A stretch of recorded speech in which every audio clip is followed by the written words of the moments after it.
We all know that Saitama is the strongest character we have seen in anime history, but unfortunately this isn't the case for all of the characters in the story. The funny thing is, we readers know the absolute truth regarding Saitama's life and his selfless actions, but the world of One Punch Man hasn't acknowledged him at all. Saitama is a hero for fun, yet even still has saved the planet and humanity multiple times over, unlike the others who just do it for selfish reasons. His limitless power changes the lives of those that witness the truth, and today we aim to explain every single character that has been affected by it, as this changes their story more than you might think. Oh boy, I can't wait to type in all of this private information online! Sir, please stop. Before you browse the internet, please make sure you install NordVPN. What's NordVPN? Nord is the best VPN service out there. Oh! Come on, you guys know who NordVPN is, right? No. If you guys use our link in the description and pinned comment with nordvpn.com/animeballsdeep, you get an exclusive deal plus a huge discount. Nice. NordVPN is super easy to use, where you just connect with one click on the map with over 5,300 servers in 60 countries. Or just turn on auto connect for 0-click protection, so you are always protected. I know you guys be on those dodgy sites sometimes, you know, for research purposes. It happens to the best of us. And boy, do I wish I had NordVPN back then. Babe, what's High School DxD? Oh no! With NordVPN being available on every major platform from Windows, Android, iOS, Mac, Linux, and even Android TV, what are you waiting for? Click the link in the description or the pinned comment with nordvpn.com/animeballsdeep and get protected with this exclusive deal and special discount with a 30-day money-back guarantee, so you have nothing to lose. Now, back to the video. The first hero to ever understand that Saitama was insanely strong was, of course, his disciple Genos. During the second episode of season 1, Genos was fighting a demon level threat called the Mosquito Girl in Z City, as a wild Saitama appeared chasing a puny little mosquito. Like most people, Genos didn't really understand Saitama's true potential at that moment due to Saitama's lack of a strong aura. When Saitama noticed the huge swarm of mosquitoes, he believed that it would be safer to move away from it. However, as things took a weird turn, we ended up in a situation where Genos was ready to blow up his core and turn into a sacrifice, all in order to prevent the loss of countless lives. However, well, Saitama had different plans. Fed up, he landed a firm slap onto the Mosquito Girl, causing her to explode right in that instant. That is exactly how Genos reacted, as he would have never expected this uncharismatic bald guy to be so goddamn strong. Unable to move, Genos asked for the man's name, all in order to find him later. Since that time, Genos has remained Saitama's #1 disciple, but this was just their first meeting. After all, Saitama hadn't shown any of his strength. In episode 5, Genos requested Saitama to have a sparring match with him, and due to Genos' persistent requests, Saitama attacked his disciple with a serious punch, although with no contact. This, ladies and gentlemen, was the day Genos, alongside everybody watching the show, realised just how strong Saitama was. Since then, their relationship has grown a lot, and the two have become close friends. Saitama was always worried about Genos, as he kept destroying his body after every major fight, and recently in chapter 166, Garou actually killed Genos, all in the hopes of angering Saitama. It's when Saitama realizes the death of not only his greatest disciple, but also his bestest friend, that Saitama questions if he really has the hero's intuition that Genos always believed he did. Although this may have not happened in the webcomic, Saitama's care for Genos has not changed. Saitama uses his insane strength to keep his friends safe. In chapter 140, when Genos was ready to go and fight the cyborg which killed his family, Saitama offered to go in his place, as he didn't want Genos to go in alone.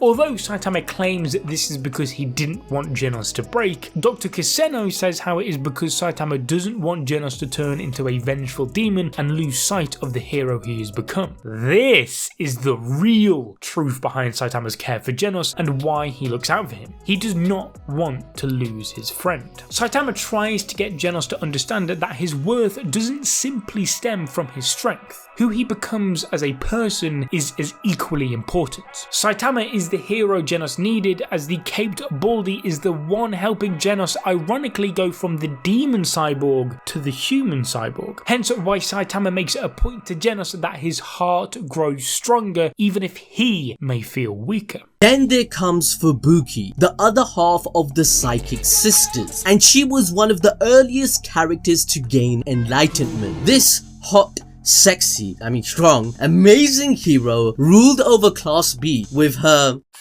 No, editor, you horny bastard. Psychic powers. Fubuki paid Saitama a visit after he became the 5th highest ranking hero in Class B. Since the Blizzard Group is one of the biggest factions in the Hero Association, Fubuki expected Saitama to be aware of her. But, you know Saitama. He doesn't give 2 shits about anyone's ranking and is nonchalant as hell. Fubuki tried to get Saitama to join the Blizzard Group. She even tried attacking him with a box cutter. You serious? Really? Their fight was interrupted as Genos' wide-range attack injured her, even though Saitama shielded most of the attack. This led to Fubuki witnessing a spar between Speed-O Sound Sonic and Saitama. Fubuki initially believed that Saitama would lose, as Sonic was clearly as strong as a mid-ranking S-Class hero, as he could even outspeed Genos. But Saitama defeated him with just side jumps? Serious side jumps, and this bamboozled Fubuki. She later went to his apartment with him, where she met King, who was casually hanging out with Saitama, and that's when she truly realized how strong Saitama is. This enchanted her, and the ships were sailed amongst the fandom, as she started to believe in herself and got back to her feet. She had long given up in the eyes of her sister. Tatsumaki took over the world and dominated everything, while she scraped around in the B class building a faction to protect her rank. Nowadays, she's even more adamant about Saitama joining her crew, as his addition would literally mean the world to her. Whilst Fubuki did become stronger, her elder sister Tatsumaki still believed that there was a major room of improvement, and hence set out to sort things out personally, which ensued in a feud against Saitama. Now in the webcomic, Saitama's relationship with Fubuki continues to grow, even though he claims he is nothing more than just an acquaintance to Fubuki, which of course naturally breaks her heart. It's clear that Saitama does indeed have some level of care for her, as he goes out of his way to fight Tatsumaki for Fubuki's sake and to protect her, as she wasn't getting the treatment she deserved when her heart was in the right place and doing something nice for her sister. Tatsumaki was oppressing Fubuki and treating her like shit, so Saitama decided to interfere in the most casual way possible. This is what brings us to the other half of the Psychic Sisters, Tatsumaki's story and how she found out Saitama's true power. In the webcomic, the 2 giants of the Hero Association, Tatsumaki and Saitama, clashed over their ideals. During the Psychic Sisters arc, Tatsumaki was forcing Fubuki to leave her crew, which is where Saitama stepped up for her, clashing with the 2nd ranked S-Class hero. Saitama saw through Tatsumaki's insecurities and didn't like how she was imposing her life choices on her sister, who has her own dreams. This wasn't their first meeting, however. Remember, they've actually met twice before this event even occurred. Once during the S-Class meeting, where Saitama mistook Tatsumaki for a lost child, especially, due to her bratty behavior. Quick reminder, editor, please.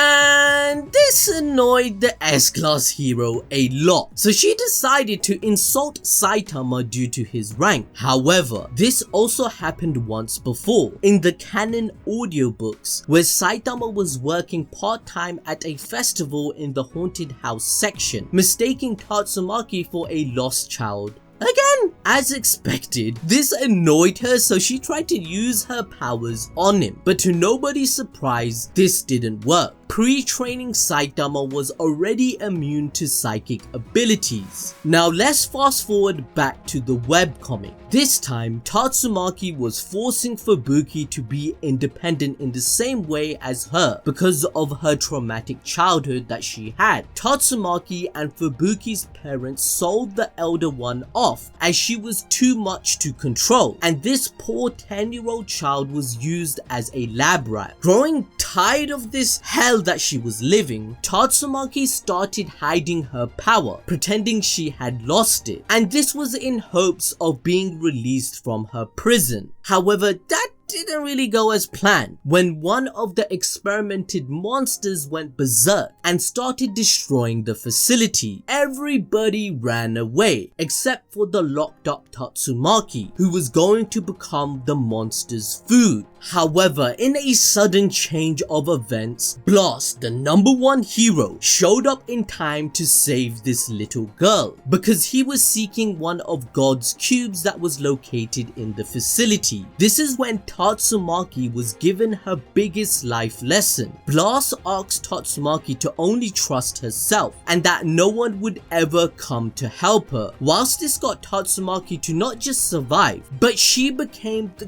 greatest Esper in history. She also became even more traumatized as she became scared of people being in the way. To her, this is the right way to live, and that's how she wants her beloved little sister Fubuki, her only family that she knows, to live as well. On the other hand, Fubuki, she's quite different. Not only in anatomy, guys. Saitama wants to let her have the right to make her own decisions like any other adult.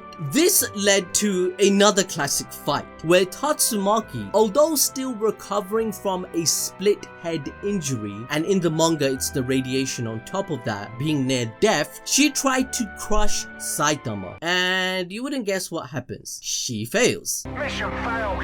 We'll get them next time. Their clash included tornadoes, massive pieces of rocks floating, the earth splitting open from time to time, and yeah, you know, the general stuff that happens in a One Punch Man and whatnot. Despite all of this, Saitama hardly let go of Tatsumaki's hand and his resting face. In the end, the elder sister had to give up as her injury had started bleeding severely again, risking her death. She called Saitama a weirdo for being so strong and hiding all of his powers as a low ranker. Tatsumaki then proceeds to promise to fight Saitama again after she recovers. Essentially, Tatsumaki has a slight god complex for apparent reasons, and her insanely inflated ego has been popped by this baldy. This could completely change Tatsumaki's character, as Saitama is her reality check when it comes to the powers that exist within this universe, and also why she should change her outlook on not relying upon others, since there is finally someone that she has witnessed that is more powerful than her in every way that she can rely on, not judging anyone in any way. Saitama exposes that Tatsumaki is a hypocrite, because just as she was locked away and isolated from society, causing her trauma, her sister Fubuki is feeling the same way due to her actions. Fubuki yearns for her love and affection, and that's the whole point of the Blizzard group. Tatsumaki is oppressing her sister Fubuki from having friends, a life, and the acknowledgement that she seeks. In the end, Saitama will be to Fubuki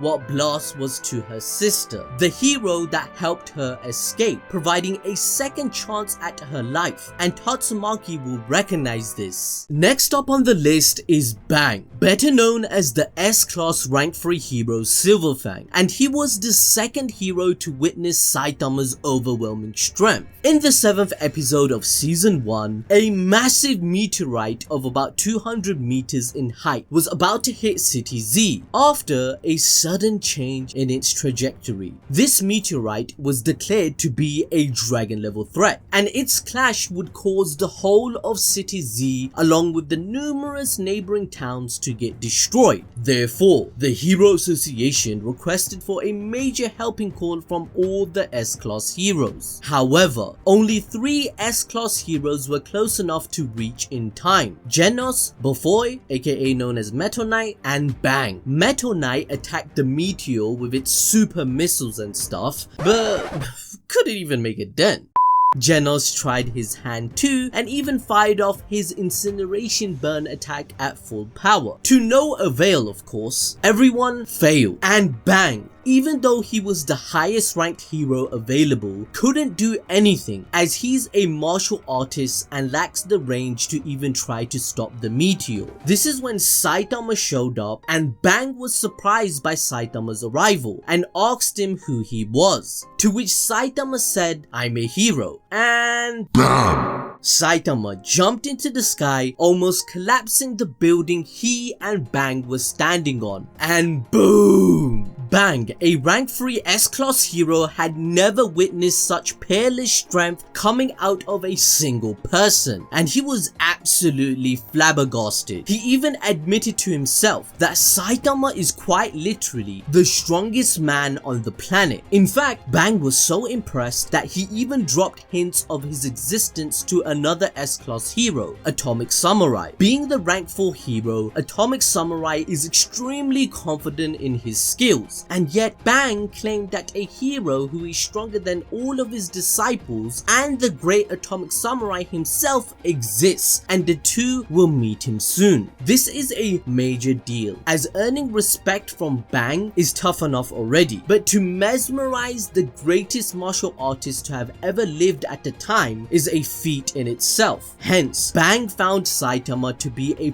perfect successor of his martial arts technique, and even tried to convince Saitama into learning martial arts, but of course it failed and to no avail. Regardless, Bang respects Saitama deeply, and the two have remained friends ever since, even inviting Saitama and Genos to cookouts and the casual hangout. The next person that knows the truth is Amai Mask. Whilst he always came off as excessively arrogant and rude, it was clear that he took his job seriously, and that's why he sits at the top of the A-Class, preventing anybody from reaching the S-Class. Behind his angry exterior, he has a soft heart on the inside. Amai Mask became interested in Saitama quite early in the story. After the Deep Sea King arc, we see a scene where Amai Mask has shown the footage of the sea monster's defeat, and it is apparent that the top ranking hero was impressed, as if he was waiting for Saitama to reach the top. Later on, he witnessed Saitama's fight against Garou and became obsessed. To Amai Mask, Saitama was the true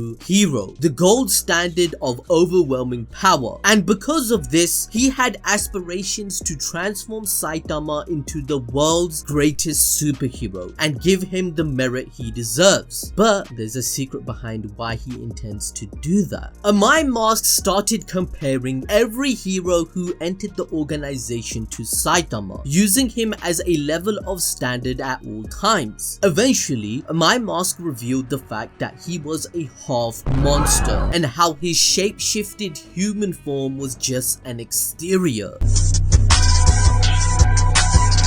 What a twist!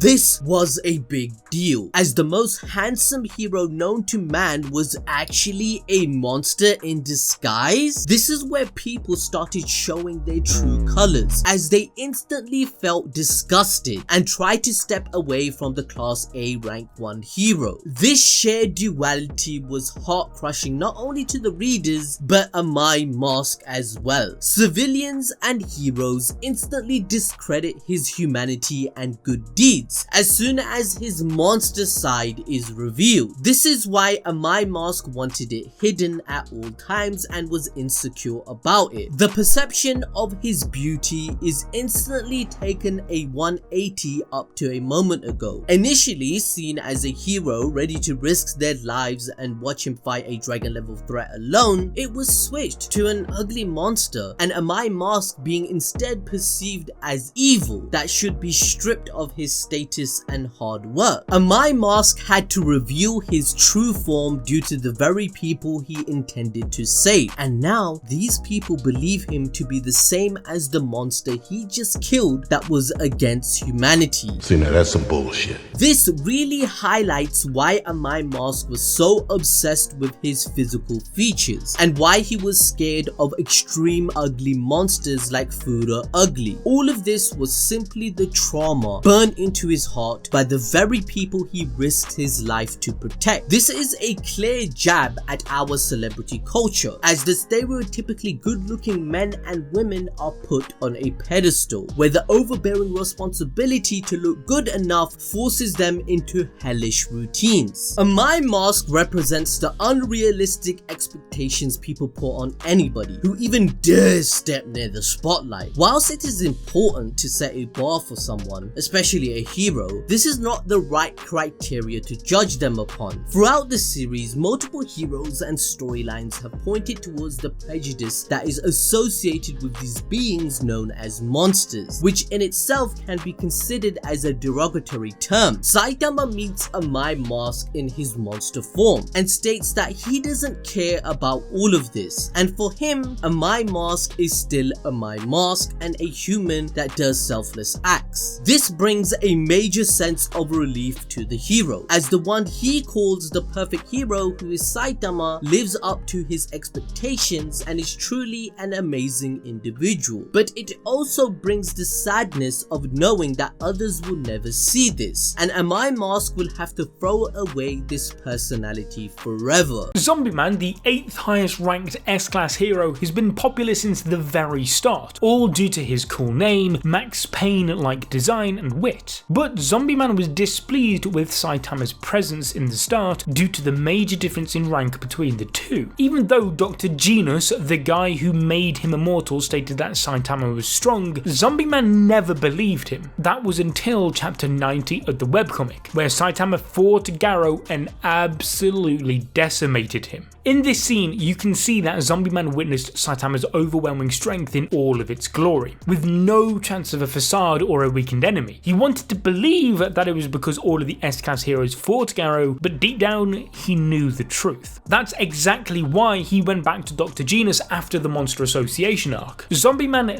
literally begged him to make him as strong as Saitama, to remove his limiter. A hero that belonged to the upper echelon of the S-class ranking developed an inferiority complex due to Saitama. And I mean, well, you can't really blame him either. Garou literally decimated all of the S-class heroes in like 2 minutes, and yet Saitama decimated this hero hunter just like that. Instead, this unknown B-ranker literally took 0 damage and no-diffed the biggest threat to humankind. Zombieman's inferiority complex grew further after Dr. Genos said that reaching Saitama's level was impossible. This was major, as even Zombieman was aware that Genos' dream was to create the perfect human, and this baldy had one of the craziest and most dedicated scientists give up on their dreams since Saitama, without being serious, killed every single creation he threw at him. This was a Saitama who lamented that they were too weak and wanted to go to a bargain sale that occurs on Saturdays.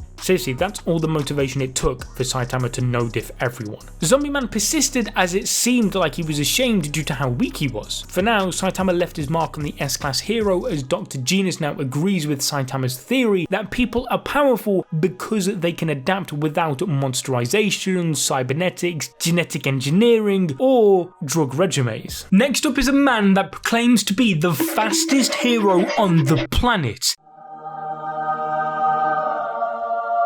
But one day he accidentally hit a random person. Luckily, it was Saitama, and this was the moment that an S-Class hero's career flashed through their eyes. When a random B-Class hero dodges your attacks, you might be confused, and so was Flashy Flash. While he initially believed it to be just a fluke, their journey through the underground together of the Monster Association's base only proved to be more mind-boggling. Saitama literally did everything that Flashy Flash couldn't, such as lifting God's Cube and even obliterating multiple monsters with ease, as well as keeping up with Flashy Flash's speed whilst jogging. Later, Flashy Flash was convinced that Saitama was as strong as any S-Class hero. In the webcomic, he witnessed Saitama's fight against Garou, and he decided to teach Saitama how to fight and improve his skills. What? Yeah, Flashy Flash was pretty deluded. He never wanted to give away his title as the fastest, even though Garou, Blast, Saitama, and multiple monsters really have outsped him by now, so he's not really the fastest, is he? Anyway, his character represents the egotistical problem with heroes who choose not to self-reflect. They bask in the glory and stature due to the perception the world has for them. They love it, and through this lens, they continue to fail to catch up to Saitama's power as he continues to destroy this facade. Saitama declines his training, but Flashy Flash doesn't care. He felt like it was his duty due to his assassin's mentality and perspective. He still looks down on Saitama, believing that he wastes his athletic potential and lets his guard down. But either way, they ended up sparring on one condition. If Saitama wins, he doesn't have to deal with this BS anymore. And well, guess what? Flashy Flash got bodied. Did you even need me to tell you? Saitama was just too fast, too strong, just all round too much for him. Whilst Flashy Flash was left with no choice but to admit that Saitama was far superior, he still wanted to train him and make the Caped Baldy even stronger. Somehow I doubt that will be the case though. Next up is Metal Knight, who has a huge contribution towards the Hero Association, considering that almost all of the technology that they use is made by him, especially their headquarters. Also, he was the one who taught the genius prodigy and the brain of the S-Class child Emperor everything about technology and engineering at such a young age, even warning the young boy about the threat of God. Now, just like Bang, Metal Knight first met Saitama during the destruction of City Z by punching the meteor into pieces. In spite of that, he has a weird history with Saitama. After the damage caused by the Monster Association, Bofoi used the Hero Association and the government's money in billions to create the strongest robots that would automatically detect monsters so that people in the Hero Association colony and nearby could live safer and more comfortable lives. Unfortunately, these robots ended up attacking Saitama after considering him to be an intruder after he tried to enter with his two new adopted pets, Rover and Black Sperm. And well, we all know what happens next. Fearing that he'd have to pay all the money, Saitama lied, saying that all of the robots just suddenly blew up. Luckily for him though, King was there to back up this claim as well. Following this, Bofoi looked into the recordings of the incident, later identifying Saitama as the culprit. He researched into all of his files, claiming that he was S rank or higher in terms of strength. And so from that day forward, Dr. Bofoi has been spying on Saitama in fear that one day he may come for his position in the S S class and is monitoring his power level, wondering why he is so strong and how. He harbours some resentment towards Saitama due to being reprimanded by the Hero Association staff for his unreliable defense against monsters, which Saitama destroyed and blamed on this malfunction. The next character that knows the truth is Boros, the final villain of season 1, and he was the first person to feel the strength of a serious punch in the series. While Saitama sympathized with Boros as the two could never find someone as strong as them, he hated Boros for conquering and destroying planets. Still, Saitama was excited to fight him. He held himself back for pretty much the whole fight as he wanted to make it satisfying for both of them. However, things changed a little after Boros kicked Saitama to the moon. This made Saitama a tad more serious, even one-shotting Boros with his consecutive normal punches. However, Boros' insanely fast healing managed to regenerate him completely, causing Boros to go all out, firing his collapsing star roaring cannon to finish the fight and blow up the entire planet. However, he wasn't the only one with a final move up his sleeve, which is when Saitama unleashed his killer move, a serious punch, killing Boros via the wind pressure created by the two colossal attacks. Whilst Boros had realized that Saitama was the strongest opponent he had ever faced, this punch really showed the truth to the self-proclaimed dominator of the universe, that Saitama was in fact that person. During his dying moments, Boros accepted that Saitama didn't use any of his actual strength, and that just like Garou, the difference between the two could never be covered.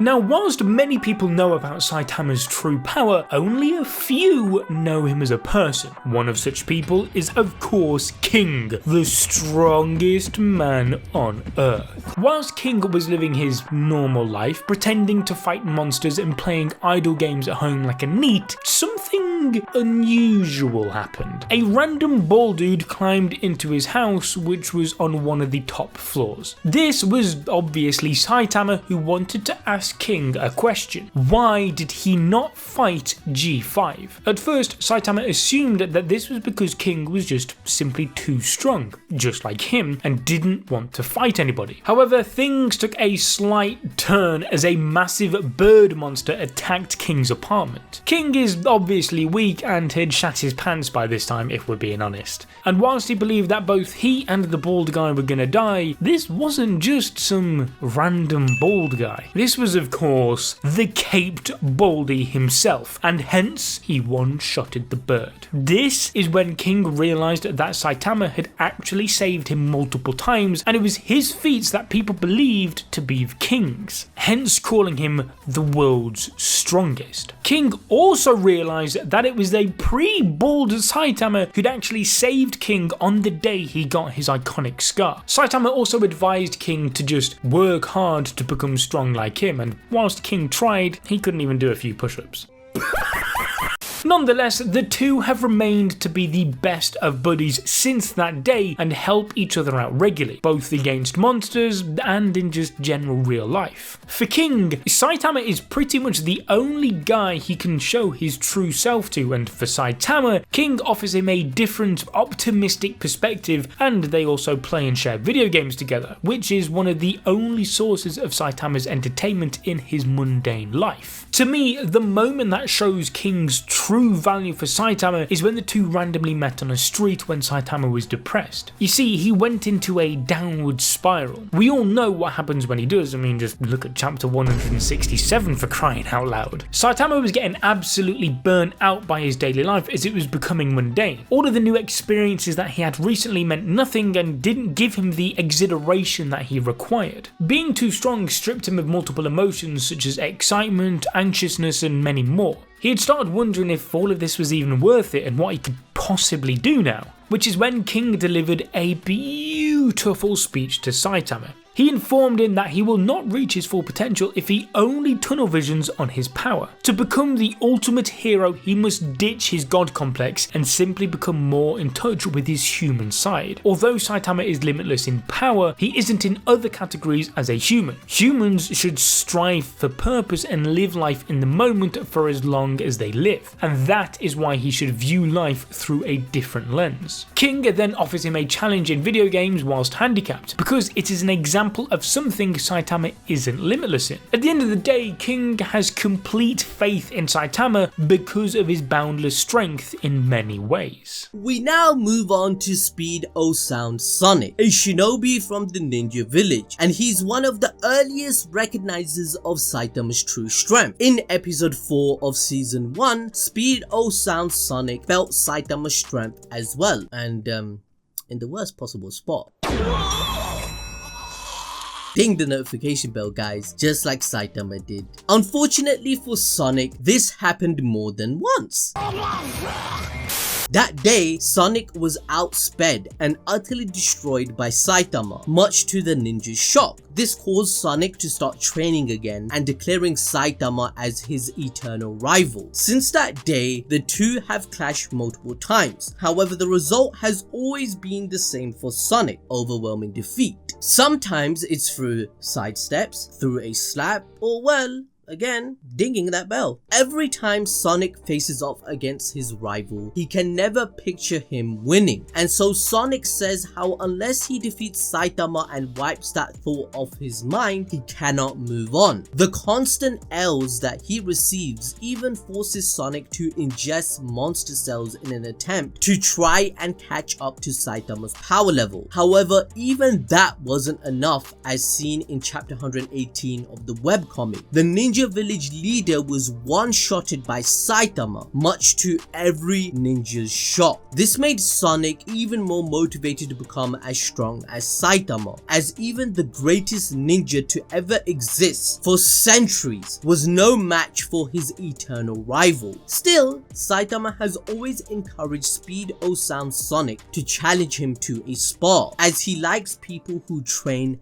diligently. However, there are times when Saitama has become seriously pissed at Sonic, and this usually happens when Sonic challenges him even though he's already busy dealing with a monster, saving someone, or doing something along those lines. We all know how this ends up though. Again, the other time Saitama gets genuinely pissed at Sonic is when he injures innocent people during his fanatic, causing Saitama to whoop his ass. Still, Sonic deeply respects Saitama and even tried to live a day like him. This experience was eye-opening for him, as he realized how chaotic a single day of Saitama's life is, and swore to never disturb Saitama when he's fighting someone. However, Sonic's respect for Saitama also deepens his hatred for the organization, such as the Hero Association and later the Neo Heroes, due to how they look down on somebody as strong as Saitama purely because of his rank and appearance. Next up are Saitama's pets.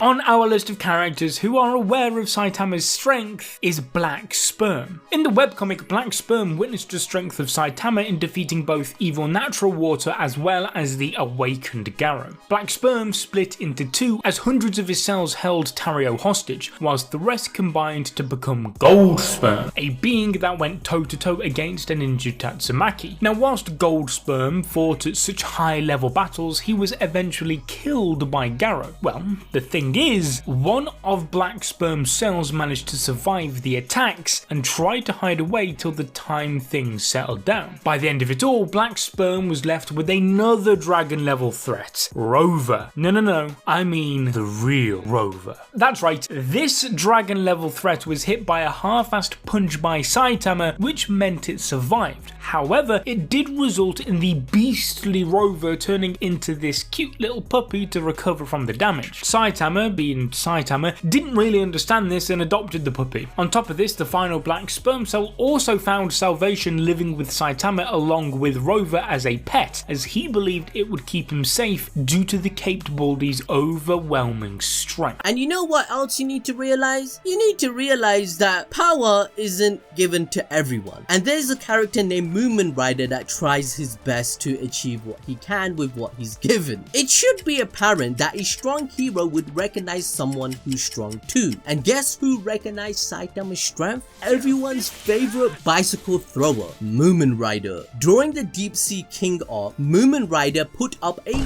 gut-wrenching, tear-jerking, making you feel like a true man fighting type shit, even though he knew that he was hopeless. Saitama then saved Mumen Rider and one-punched the life out of Deep Sea King, saving everybody in the process. Whilst the Hero Association's insanely flawed system couldn't comprehend Saitama's strength, Mumen Rider did, and he later congratulated the hero over ramen and also gave him a ride on his bicycle. The two have maintained their friendship since then, as Saitama even visited Mumen Rider after he was hospitalized by Garou and even brought bananas with him. Who doesn't like bananas? They taste good, right? Why are you gay?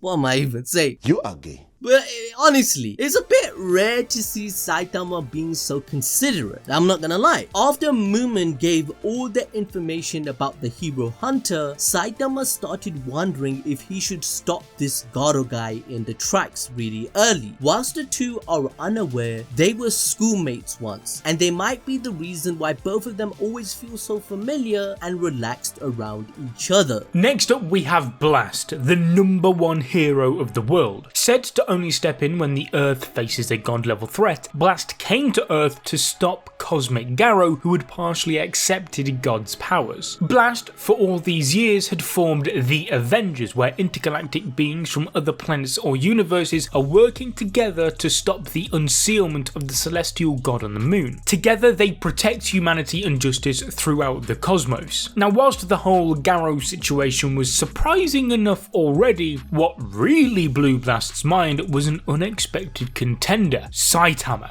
After Garou killed Genos, Saitama nearly obliterated the whole planet in a single punch. This scale of power was simply far too much for Blast, and even more surprising when you consider their first meeting. Blast first met Saitama in the underground with Flashy Flash, when the heroes were holding one of God's cubes, which Blast collects to stop others from suffering from God's hand. He was respectful towards Saitama, unlike most S-Class heroes, and after witnessing his power level, he realised that Saitama is a being that controls the reality of things and the cosmos just like him, as well as those that are blessed with divine powers just like Garou. Blast and his team witness Saitama's power level as it is beyond anything they have ever assumed someone on Earth could possibly have, as his heroic friends even mentioned that they never thought anyone besides him was at that power level. Blast could not control the impact of Saitama's punch because it was too strong, and he will likely remember that he is the one person that can go up against the celestial god, as Garou mentioned in chapter 168, that Saitama alone is the person that can mimic those divine abilities without the blessing or help from God. Therefore, Blast could invite Saitama to join his little Avengers crew and protect the galaxy from God, who is the final antagonist of the series. But Saitama won't remember the events or what he's talking about, since he did reverse time and cause a reverse causality. Next up on the list is Garou, and there is no character that has felt Saitama's strength more real than him. Garou first met Saitama on a random street, where he landed a straight karate chop on Garou's shoulder, mistaking him to be a random robber. This karate chop knocked Garou out cold, much to his surprise. And the second time, King and Saitama were walking around, and Garou jumped towards King as his mission of hero hunting warranted him to. Unfortunately for him, all he got was a kick from Saitama. This kick sent him flying in a direction as he broke through walls, suffering his second defeat against Saitama, who wasn't even aware that he had kicked the hero hunter he was looking for. The third time was when Garou tried to dine and dash through a restaurant and got swatted by Saitama once again. So he had lost 3 times without Saitama even trying or being aware of what he was doing. It turns out that Saitama was looking for the hero hunter Garou after he became popular for attacking heroes, especially Mumen Rider, who is a good friend of Saitama, as we established earlier on in the video. Now this is where things get a little complicated. In the webcomic, Saitama and Garou clashed in a quite different way than in the manga, so I'll explain both of them. In the manga, Saitama met the man again in chapter 160. Here, Saitama didn't recognize Garou, but was intrigued to know more about him. To Saitama, Garou seemed to be a human, although with monster-like physical attributes. As he tried to figure this out, Garou kept saving people accidentally, causing Saitama to declare that Garou was a human after all. This is obviously quite ironic, as Garou wants to be humanity's greatest enemy instead. Saitama kept dominating the fight and having fun, whilst Garou kept breaking his limiter, and it got to the point where Garou simply wanted to die. However, this is when he accidentally accepted God's blessing and his divine power. In an attempt to copy Saitama's serious strength unlimited amount of time, he murdered Genos, which earned him a free ticket to Jupiter's moon. During the galactic space battle, Garou witnessed Saitama's serious table flip destroy a moon in one swoop, and his sneeze exposes Jupiter's core, and even survived a head-on collision with the sun. Garou starts to believe that Saitama isn't even actually human and that he is a god. Saitama's punches were getting stronger and stronger each one that was landed, and this what leads Garou to believe that he is limitless and the strongest being on the planet. Actually, not only the planet, the whole universe. This was how Garou realized that no matter how much he copied Saitama's power, it was never enough, as Saitama's limitlessness allowed him to continue to grow stronger than the last hit, multiplying his damage output endlessly until nobody could catch him. Knowing this, Garou realized that Saitama was the one and only person capable of replicating the divine power of God without being blessed by him, thus teaching Saitama how to rewind time to stop Garou from ever causing the death of Dario and the other S-Class heroes. In the webcomic, however, Saitama was a direct enemy to Garou, challenging both his physical and mental limits. Throughout the fight, Garou seemed to hate all of Saitama's existence, calling him the unfairness that needs to be erased from the world. As Garou kept being thrown around by Saitama, the hurtful questions that were being thrown ended up hurting the hero hunter more. By the end of the fight, Garou broke down completely, wondering what he had to do. Saitama made Garou understand that he is not a monster. As a matter of fact, he never wanted to be a monster. He wanted to be a hero instead. His problem stems from the hero culture, the prejudice and discrimination that people create, and the fact that heroes don't actually live up to the title they're given. He chose to become a villain because it seemed like an easier way to the top, instead of dealing with the bullshit that exists in an organization like the Hero Association. In both instances, Garou broke down in front of Saitama at least once, feeling completely helpless as he realized that Saitama's strength is limitless. Now, whilst the two have never talked or met each other directly, it is apparent that God is aware of Saitama's presence. God is clearly being set up to be the final antagonist of the One Punch Man series, who has been sealed away inside the moon. The reason God tried to bless Garou is apparent: